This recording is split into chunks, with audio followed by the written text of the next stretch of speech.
excitement coming your way. Today, I'm going to show you a few things to do on the face.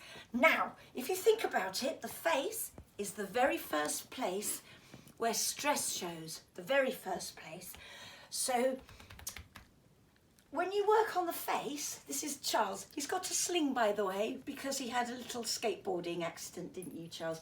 And he's very kindly offered his services. I just have to grab whichever child is around at the time. Anyway, with the face, when you're working on the face, you won't believe it, you're working on the gut or the enteric brain, the second brain here.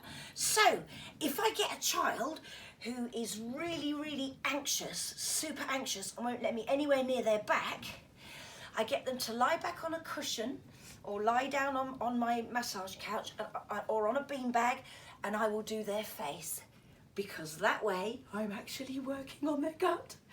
The reason this is because you've got all the beginnings of the meridians down to the gut on your face. How amazing is that? I love how we're made. Anyway, I've got some lavender. Charles has done his homeschooling for the day, which is why I'm a little bit late getting this on. What a juggle life is. So I'm going to use lavender. Now, don't forget what I said to you previously. Lavender, be very careful.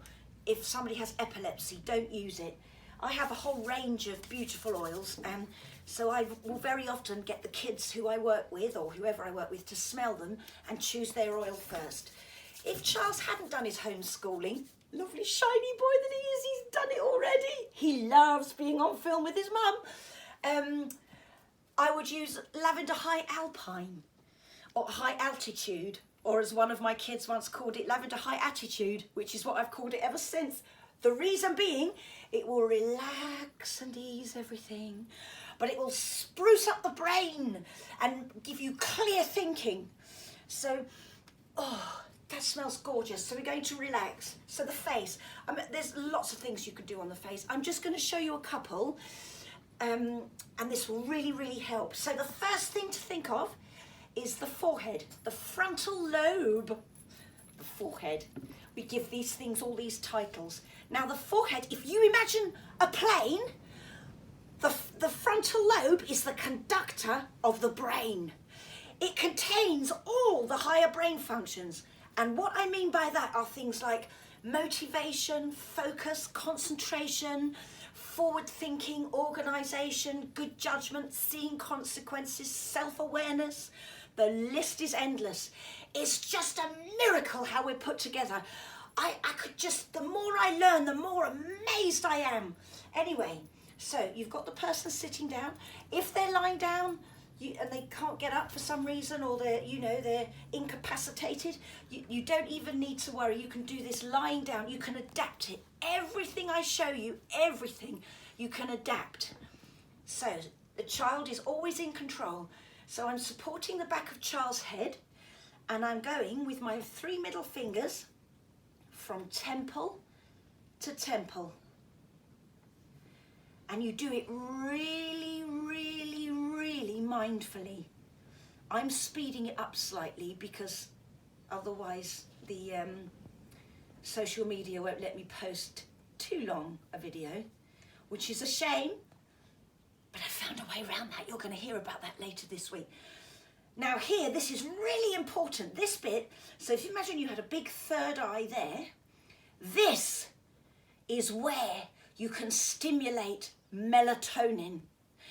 If our bodies don't make enough serotonin, which is the hormone of happiness and confidence, we then don't have enough left over to make melatonin, which controls sleep, mood, and aggression levels.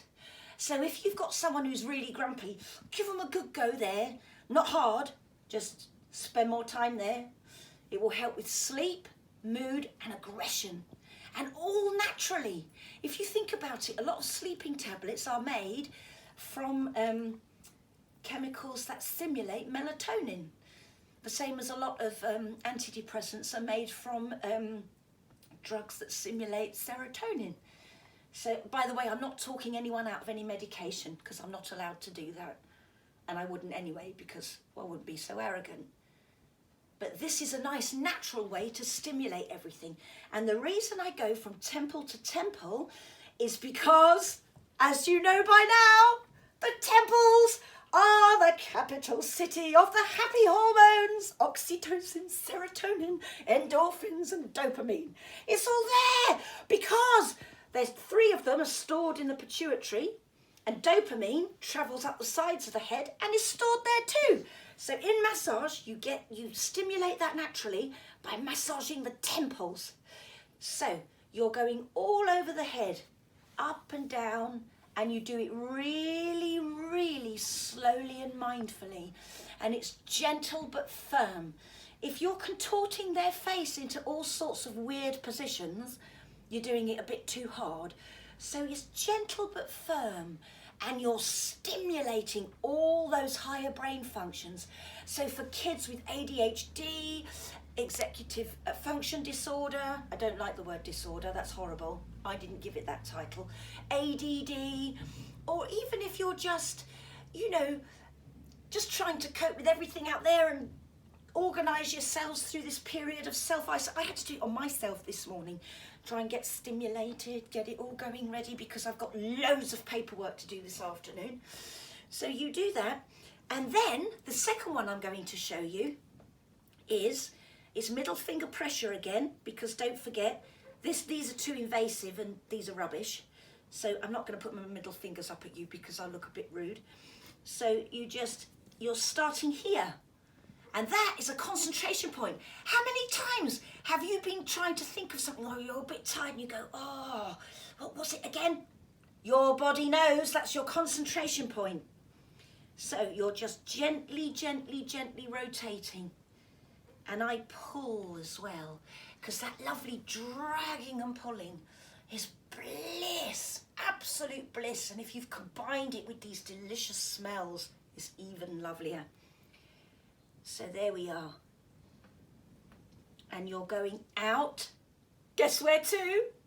The temples, to keep them happy, flooding with oxytocin, love and nurture, keeping them full of serotonin and dopamine. And just those, I'll show you some more on the face another day, but just those 2 things are magnificent to get your day going and enabling you to really think clearly, stay motivated, stay on the ball, because that's the hardest thing when you're on your own, particularly if you're juggling all the homeschooling and everything as well. So Charles, if you don't mind getting up now, I'm going to just stretch my face for these lovely people, because not all of us have someone who can do it for us. So if you need to do it on yourself, which is fair enough, which is what I had to do this morning because I'm isolating on my own. My children were still in bed when I got up, so it was a bit mean to drag them up.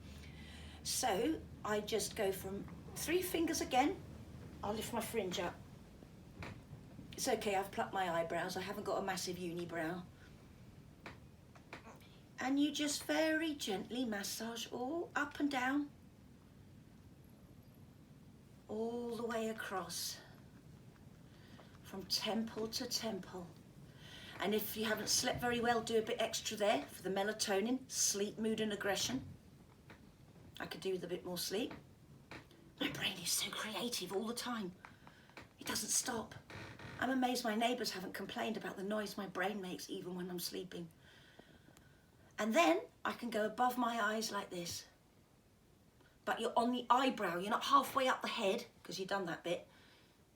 If you imagine you're just like this, just above the eyebrow, and you're dragging out, pulling away that tension, draining away the tension. And then, when you've done that, you will spring out of your chair, motivated, bursting with happiness, and ready for your day.